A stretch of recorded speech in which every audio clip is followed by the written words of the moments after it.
I'm not a morning person, so if I got some rev up and go, hope you do too. It's such an honor to be joining you this morning. I'm so excited.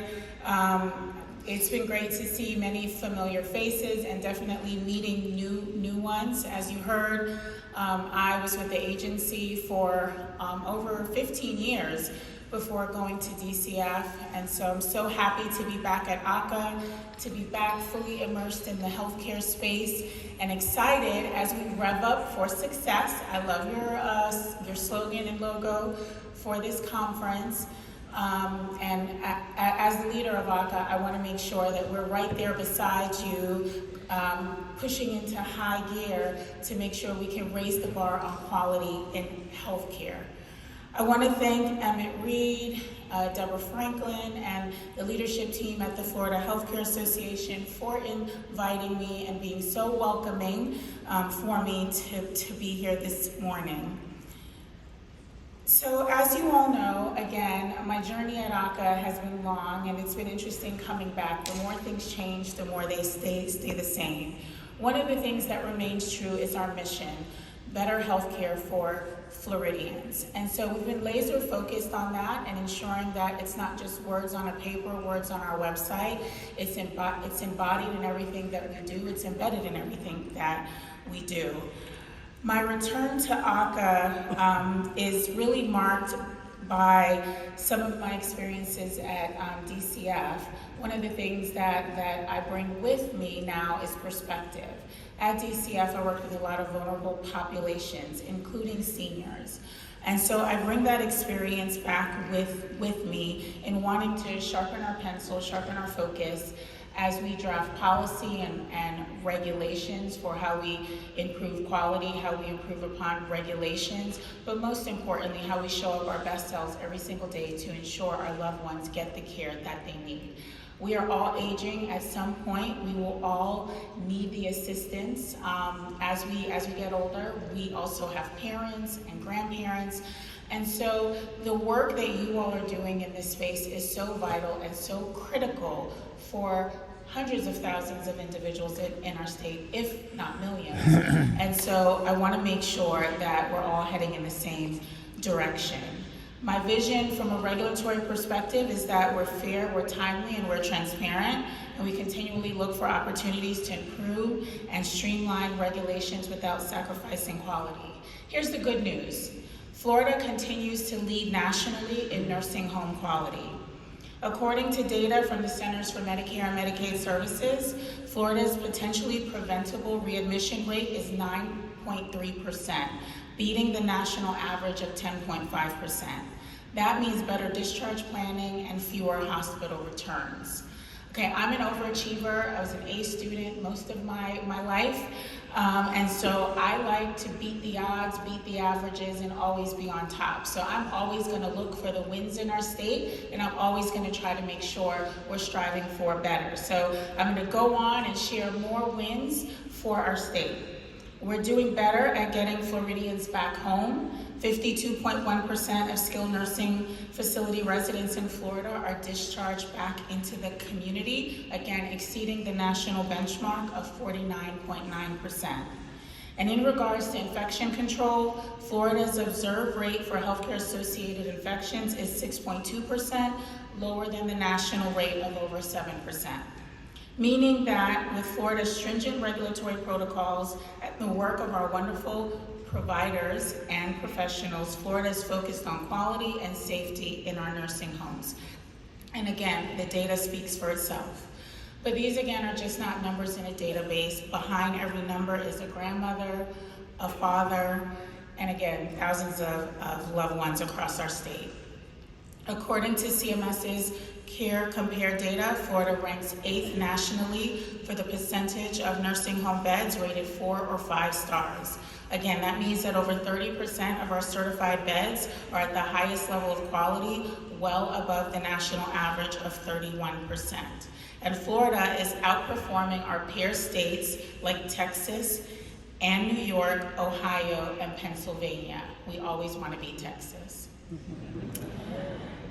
I've had the opportunity to meet with some of you yesterday, and that was great. And what I loved about those conversations was hearing how some of you are, again, striving for better. It was great to hear many of the new processes that are being placed, especially on the admission front. We all know that those first 48 to 72 hours are critical for a new patient, and I love the concierge systems that you all are putting into place to make sure that that's the best possible experience. And what I love even more, we're hearing from you all the outcomes of that. Lower grievance rates, which means helps us. We don't have to come out, right? Less complaints coming into the agency. But overall, and most important, just better outcomes for those residents. And so I look forward to hearing more and more about the various innovations that you all are putting into place to continue to have Florida thrive and strive. We've invested in smart, scalable coordination tools that other states are still trying to adopt, like the Emergency Patient Lookup Service, or E+, which gives health departments secure access to patient records during emergencies. And we're no stranger to emergencies, right? I want you all to give yourself a round of applause for the great work that each of you are doing every single day in this space, in disaster recovery. I know Kim will probably talk about this. She always finds a way to bring up emergency preparedness, and I think it's great. Our state gets hit hard every single year. I'm gonna knock, I don't think this is wood, but I'm gonna knock on wood and hope that this is a quieter hurricane season. But because of your dedication to protecting your residents, Florida is in the top of the country in terms of disaster recovery and protecting lives. So from the bottom of my heart, I want to thank you all so much for what you do. And while I haven't been at ACA for the last few storms, I was at DCF watching as we engaged in our own level of disaster recovery activities, but I was able to see firsthand on the sidelines what you all are doing, again, to keep your resident states safe. We also have the Encounter Notification Service, which helps facilities stay connected when patients transition across care settings. Florida is now requiring skilled nursing facilities to use electronic health records to share their admit, discharge, and transfer data, adding transparency and improving continuity of care.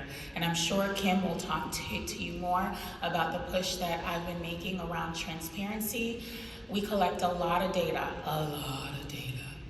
And it's like, what do we do with all that information? And so we're trying to push that information in a more consumer-friendly way out to you all so that you can make good decisions. You can see how you compare among your peers. You can also see where those opportunities are. So stay tuned for more in that realm. I'm really excited. Again, Kim and her team have been doing a great job in terms of really looking at how we can do more with the data that we currently have. I'm going to switch gears and move on to the Medicaid side of the house.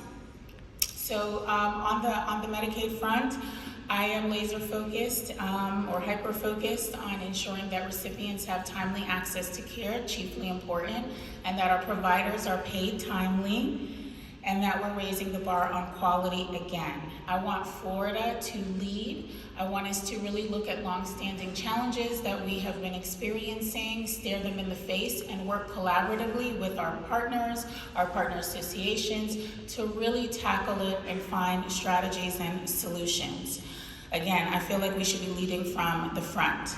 In Florida, we're facing demographic shifts that demand urgent and thoughtful planning. By 2030, 1 in 4 Floridians will be age 65 or older, and that's just not a statistic, that's a call to action for all of us. The number of Floridians over the age of 85, those most likely to need skilled nursing care, is projected to more than triple by 2050. This is the population that we must plan for now. Florida has led the way in staffing standards, requiring 3.6 direct care hours per resident per day, the highest among the 10 largest states, but we're still hearing reports about concerns with recruiting and retaining staff. We're no stranger to that challenge at the agency. When I started, we had an over 22% vacancy rate, and my goal is by September that we're down into single digits. But recruiting in this field is hard, and so ACA wants to be a partner. As we continue to find ways to recruit more healthcare workers in Florida through programs like the Graduate Medical Education Program or the TEACH program that provides funding to community health clinics to offset the cost of training, to increase the availability of clinical training opportunities in underserved areas. As Florida's demographics shift, our priorities must shift with them, and that includes expanding home and community-based care options so that when they're done with care in your facility, they have a safe space to go home with the right wraparound supports, and reinforcing Medicaid quality and modernizing care coordination statewide. We're grateful to our long-term care plans for the role that they play from a care coordination perspective and helping to support having a robust continuum of services available for our aging population. I want to talk to you a little bit about one of those pain points. I'll be brief. I know provider enrollment in Medicaid is never easy. Raise your hand if you struggle with that process once or twice in your time as a nursing home. Only one or two hands? Everyone's being shy. Okay, well, maybe it's better. I don't know, but I hear a lot of complaints about our provider enrollment process. So we're really excited. In January, we will be launching a new module that will make the provider enrollment process much smoother. We'll be working with our health plans on that. My one ask of you all, we will be pushing out a lot of information over the next few months. It would be fantastic if you all could stay tuned and pay attention. There will be sequential steps that you all will need to take to make sure you're not locked out of FEMIS, to make sure that you can re-enroll if your time is coming up over the next 6 months. And so we want to make sure that you have the tools needed, the resources needed to take advantage of the exciting new opportunity that is coming with that. So please don't disregard the emails, the texts, or whatever medium we send messages through. Pay attention to requests for password changes, requests to log into new systems and platforms to set up your account, because it's all going to be critical as we move into this new space. But I think for those of you who have to go through a renewal process, in the next 6 to 12 months, you will be, I think, pleased at the streamlining and better coordinated effort. Lastly but not least, I again stress that I think that it's important as a leader, in order to do a good job, you need to be close to the people that you're serving. You need to be close to the partners and providers who are doing the work on your behalf. And so my hope is that this summer and into the fall, I have the opportunity to tour with some of you and be able to hear directly from each of you what are the opportunities for better partnership and collaboration. What are the ways the agency can do better? We are looking at ourselves in the mirror and trying to strive for better. So please take advantage of those opportunities. I have an open door policy. You can call me, you can email me, you can reach out at any time and let me know how we can be supportive. But most importantly, we want to make sure that we're helping you in fulfilling your mission of protecting the most vulnerable in our state. I'm proud to serve as the agency head at AHCA, most proud to be a partner with each and every one of you. So please take advantage of that opportunity. Without further ado, and I know the real rock star that you all came to see this morning, who requires no real introduction, as we walked the halls yesterday, everyone's like, hi Kim, hi Kim, hi Kim. Can I hug you, Kim? So I want to welcome up Deputy Secretary Kim Smoke. I have worked with Kim for a number of years, probably as long as I've worked for AHCA. She's a hoot. If you ever have the opportunity to have a real off-the-record conversation where she's not telling you about deficiencies or talking about work, she is a comedian as her side hustle. I'm just kidding. But she is hilarious and just a loving and warm person. She may not show it, but she's tender inside, and we're very lucky to have her at AHCA. So Kim, you want to come on up?